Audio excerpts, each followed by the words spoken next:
Alimlər deyirlər ki, əl-mar'atu salihə, salihə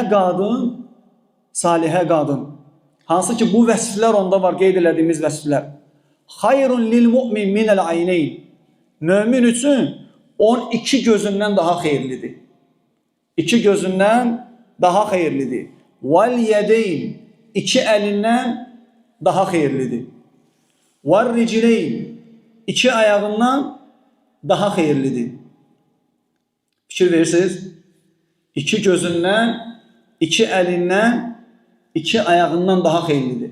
Salihə qadın, dəyərli qardaşlar, elm əhli deyir ki, əgər evlada dini tərbiyə verə bilməsə də, onun elmi yoxdur. Tövhiddən, sünnətdən elmi azdır. Necə deyərlər, özü ancaq əməl edir.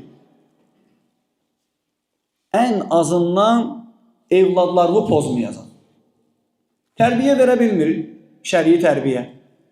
Onu verməsə də, ən azından onların ədəbin əxlaqı pozmayacaq sən olmayanda. Onlar xəta eləyəndə göz yummayacaq. Örtbasdır eləməyəcək.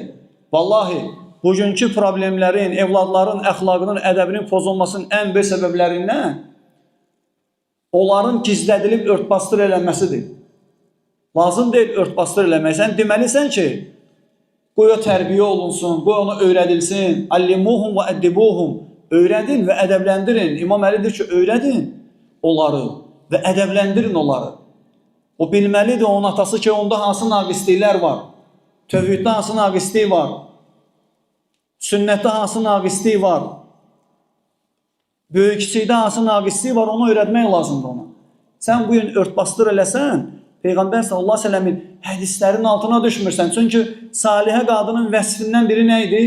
Evladlarını qoruyur.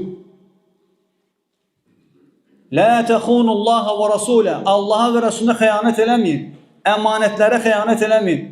Xəyanətə o da daxildir. Alimlər deyirlər ki, xəyanətə o da daxildir. Əksinə nə eləmək lazımdır? Susmaq lazım deyil. Ən gözəl şəkildə ədəbli olması üçün səbəbləri götürməlisən.